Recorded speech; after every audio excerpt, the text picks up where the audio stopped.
This is your News Source Evening Bulletin for today, Tuesday, the 29th day of October in the year 2019.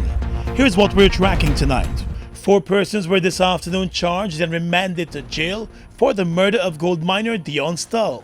4 others were charged and remanded for accessory to that murder. The 4 who were charged for the murder were Shane Morgan, bar owner Roberto Sankar, Dwayne St. Hill, and Steve Ruddocks. The other 4 who were slapped with the accessory to murder charge were Odetta St. Hill, Duncan Vanderfield, taxi driver Keith McKenzie, and Dr. Alonzo DeSantos. Dr. DeSantos was arrested after it was discovered that he had allegedly treated the injured bandits at a private house in Sophia. Odetta St. Hill is a sister of Dwayne St. Hill, who is facing the murder charge. All 8 of those appearing in court were remanded to jail after not being required to enter a plea to the indictable charges. The attorneys for those charged with accessory to murder applied for bail, but their pleas were denied. The prosecutor told the court that on the 14th of October at the Silver Street Kitty, businessman and gold miner Dion Stull was shot dead during a robbery attack after arriving outside the El Dorado Trading Company. The 2 bandits who attacked the gold miner were forced to retreat empty-handed after the miner opened fire on them even after he was shot to the body. He later collapsed and died. The mid-morning attack and murder led to a massive investigation, with the Guyana police force issuing wanted bulletins and making a number of arrests, including relatives of the shooters and the doctor who was suspected of treating the bandits after the getaway. 2 taxi drivers were also arrested after it was found that they allegedly assisted the wanted men and those involved in the murder. The 2 matters will continue on the 15th of November. Police investigators are still on the hunt for 1 more suspect. More news coming up in just a moment. Tired of long lines? Register with MyGTT at mygtt.co.gy. That's mygtt.co.gy to view and pay your bills from anywhere. Enter to win an Amazon gift card worth $25 or a bounty voucher worth 5,000 Guyana dollars when you sign up today. GTT, do more. The Guyana Elections Commission would be conducting a claims and objections exercise from the 1st of October 2019. During this exercise, objections to the inclusion of the name of anyone who is suspected not to have met the eligibility requirements for inclusion in the PLE could be made only by an elector who is listed in the same divisional list in which the person being objected to is listed, or accredited scrutineers of political parties, providing any such scrutineer has monitoring responsibilities for the division in which the person being objected to is listed. Objections can be tendered to the registration officer of the registration area from the 1st of October 2019 to the 11th of November 2019. You must present the relevant original documents in order for the transaction to be completed. Don't delay. Visit the nearest GCOM registration office today. For more information, visit our website at www.gcom.org.gy. Follow GCOM on Facebook at Guyana Elections Commission. Contact us on 225-0277-9 or 223-9653. Email pro@gcom.org.gy or the nearest GCOM registration office. Fuel it up and drive, Super 95. Tune up. Fuel it up and drive, Super 95. Tune up. Protect your fuel system, boy.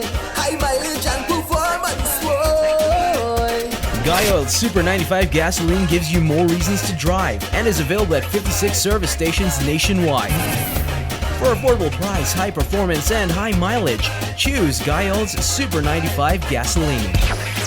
Fuel it up and drive. There once was a man named Stan whose business needed a new plan. Christmas was coming, this much was true. He needed some help but didn't know what to do. Then fast as a flash, 3 helpers did come from Republic Bank. They came with some. One had low interest rates, one reduced equity, one with approval so quick and easy.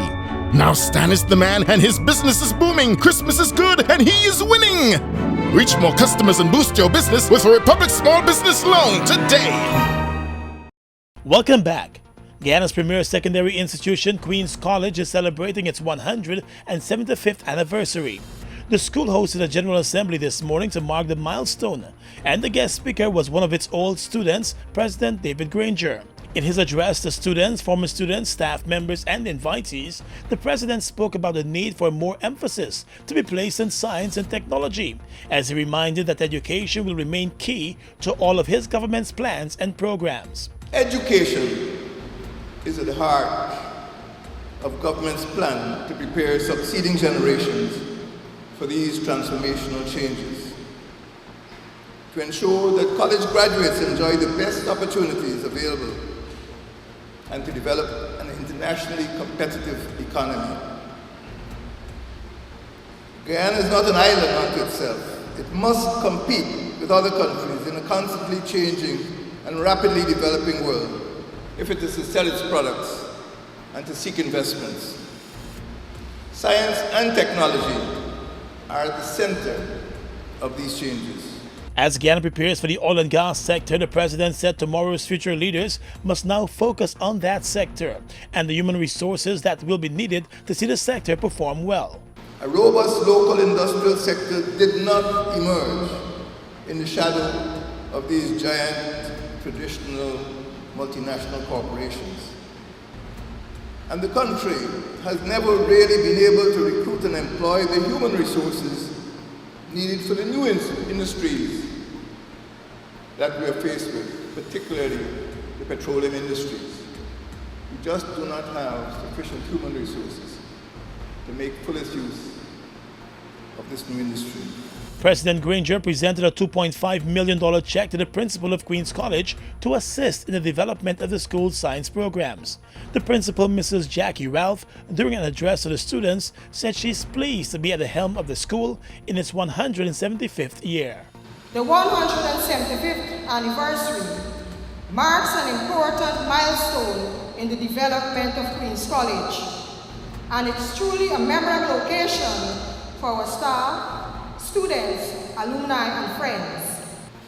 I know that this educational institution will continue to enjoy strong support from the various sectors of the community, thus building a solid foundation led by our predecessors. Several activities are being hosted for the QC 175th anniversary. A number of old students who live overseas have returned to Guyana to be part of the activities and the school reunion. Well, let's tell you now that the Guyana Elections Commission today reported that since the start of the claims and objections period almost a month ago, there have been 3,924 new registrations, while 9,516 persons have applied for transfers to their registration. The information was released today by GCOM's Public Relations Officer, Yolanda Ward. Ms. Ward also revealed that there have been 32 objections in total, 1,672 corrections to registrations, and 472 persons had their photos redone. The total number of transactions completed by yesterday stand at 17,243. The Public Relations Officer also revealed that a list from the house-to-house registration process is currently being displayed across the country for public scrutiny and for persons to verify their information. She said if there are changes to the information on the list, those persons are being asked to visit the closest GCOM office in their area to have the information updated. The claims and objections period comes to an end in the next 2 weeks, and eligible voters across the country are being encouraged to check the preliminary voters list to ensure that they are on the list and information about them is correct. Persons can also visit the GCOM website for information and to verify their information. The owner of the popular Guinness bar on Durban Street has been left counting his losses after a fire ripped through the bottom flat of the building which housed the bar and the restaurant last evening. The Guyana Fire Service was summoned to the location just after 7 o'clock last night and worked quickly to contain the blaze to the bottom flat. The owner of the business, Troy Mendonza, told reporters that he estimates his losses to be more than $15 million. We have about 10 persons that work with me. Everything, as you can see, everything is damaged here. Warmers, the whole internal infrastructure. It's a lot of money, because basically you have to start from scratch. The kitchen and the restaurant areas were completely gutted. 10 persons have now been left without a job. Mendonza said he could not say how the fire started since eyewitnesses only noticed the fire in the bottom flat and an alarm was raised right away. From all indication, we didn't open yesterday, and I got a call last night about this situation, and that's that. I don't know what transpired. We're waiting on the fire people to come and do the investigation, wherever the case might be.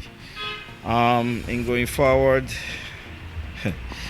it's tough, but the good thing is that I have life. The business owner said he was at home at the time of the blaze, and it was the landlord of the business place who contacted him. The Guyana Fire Service has launched an investigation. The Civil Defense Commission has started relief efforts in the Maikoni area and several other communities that have been flooded by the current spring tides, which will remain in effect until tomorrow. A number of communities remain under floodwater while the water has been receding in some areas. Some areas are under as much as 2 feet of floodwaters. Residents in some parts of Maikoni have said that while they did receive warnings about the spring tides, they never expected that the tides would have flooded their communities the way they have. The Guyana Civil Defense Commission has started to use drones to assess the true extent and impact of the above normal high tides and flooding. A number of farming communities have also been inundated with floodwaters. Residents are being reminded that the flood advisory remains in place. A Brazilian national and his stepfather are being sought by the police following the murder of a Guyanese miner in the Cayuni-Mazaruni area. The dead Guyanese miner has been identified as 36-year-old David Atkinson. He was found tied up on Saturday at a mining camp in the Cayuni Bagtown with a cut to his hand and multiple marks of violence about his body. 3 persons have so far been arrested as part of the investigations. Police sources said those arrested have been giving conflicting stories as to how the man sustained the fatal injuries. The investigation is ongoing. A 17-year-old young man from Tugville was today charged and remanded to the Juvenile Detention Center for the murder of GDF soldier 18-year-old Elijah Chesney. Chesney's body was found with 2 bullet wounds in a clump of bushes in the Tugville squatting area on the 14th of October. The assailant was arrested and charged following the questioning of several persons in the area. The off-duty soldier had reportedly gone to the community to meet someone about the purchase of a motorcycle when he was attacked and shot dead. The murder case came up for hearing this morning in the juvenile court, and the accused was not required to enter a plea to the indictable murder charge. He will remain in detention until his next court hearing on the 18th of November. Because the accused is below the age of 18 and the matter is in the juvenile court, his name and identity cannot be revealed in keeping with local laws. Across the region is coming up next. Hey Guyana, it's time to celebrate with us once again. In honor of our 23rd anniversary and Breast Cancer Awareness Month, we are having a pink dot sale. That's right! Come down and check out our Mapit items with a pink dot for 20% off. From our Ocean Peps felt tip markers to the Mapit Twist and Flex ruler that never break, all at reduced prices. Come on and cash in on the best deals from now until October 31st. Celebrate with us at our Burbies branch, Kwamina Street, and our newly renovated Crowell Street branch. Remember to look out for our Mapit items with the pink dot. Metro. We are legions of men standing strong, but never too proud to stoop and help someone. We must send a clear signal to all. Do right. Walk in upright ways, knowing that's what being a man is all about. And ever aware that things will only get worse when good men do nothing. Stand strong. Be the one to live right. Enter the GBTI Quick Cash Christmas promotion and make it a Christmas to remember. You get up to $500,000 easy for anything you want this Christmas. Plus, enter for a chance to win fabulous items for your home. 1 complete 7-foot granite top base kitchen cabinet, 1 sectional suite, 1 5-piece dinette set, and complimentary baskets of goodies. Apply at your nearest branch or online at www.gbtibank.com. GBTI, we see Christmas through your eyes. The Department of Tourism, in collaboration with the Guyana Tourism Authority, the Tourism Association of Guyana, and the Ministry of Agriculture present Agri-Tourism Expo at the Arthur Chung Conference Center on November 1 and 2 under the theme Linking Agriculture and Tourism for a Greener Future. Attractions include beekeeping and honey production techniques, agri-based foods, craft, cultural and heritage sugar tourism, rum tours, farm produce, natural oils and juices, and health spas and lots more. Mark the dates, November 1 and 2, Agri-Tourism Expo at the Arthur Chung Conference Center. Admission $500 for adults and $300 for children. Linking agriculture and tourism for a greener future. The Guyana Elections Commission would be conducting a claims and objections exercise from the 1st of October 2019. Persons have until the 4th of November 2019 to make a claim to be on the list if you will be 18 years or older by the 31st of December 2019, a Guyanese citizen by birth, descent, naturalization, or registration, a citizen of a Commonwealth country living in Guyana for a period of no less than 1 year preceding the 31st of December 2019, persons who require changes or corrections to their particulars as stated on the preliminary list of electors, such as names, occupations, and transfers in relation to their addresses, can also do same during the claims and objections period. You must present the relevant original documents in order for the transaction to be completed. Don't delay. Visit the nearest GCOM registration office today. For more information, visit our website at www.gcom.org.gy. Follow GCOM on Facebook at Guyana Elections Commission. Contact us on 225-0277-9 or 223-9653. Email pro@gcom.org.gy or the nearest GCOM registration office. Across the region right now, 2 persons were killed as several hundred police and their supporters demonstrated in Haiti's capital for better law enforcement salaries yesterday, while anti-government marchers also took to the streets in protest.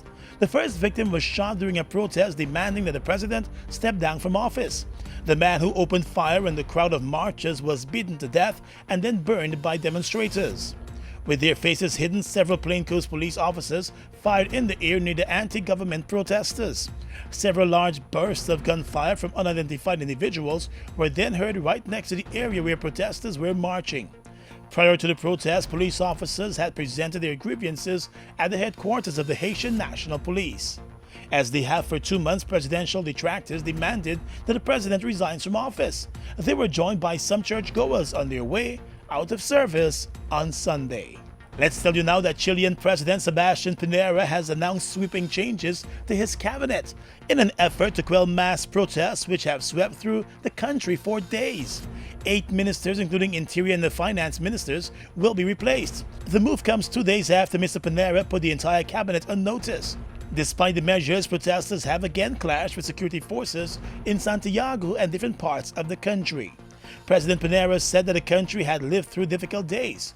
Chile, he said, has changed, and the government also has to change to deal with the new challenges and times in the country. And finally tonight, international news. Lebanon's Prime Minister Saad Hariri has said he is resigning amid protests that have gripped the country for 2 weeks. Mr. Hariri said Lebanon had reached a deadlock and needed a shock to break the crisis. The protests began against now scrapped plans to tax WhatsApp calls, but quickly widened to target political corruption and economic turmoil in the country. Lebanon has one of the highest debt levels in the world. The protests have led to a 10-day closure of banks, with many other offices, schools, and universities also shut. In a televised address to the nation, the Prime Minister said that he had reached a dead end and that he would tender his resignation and that of his government. And that's your News Source Evening Bulletin for tonight. I'm Gordon Mosley, reporting.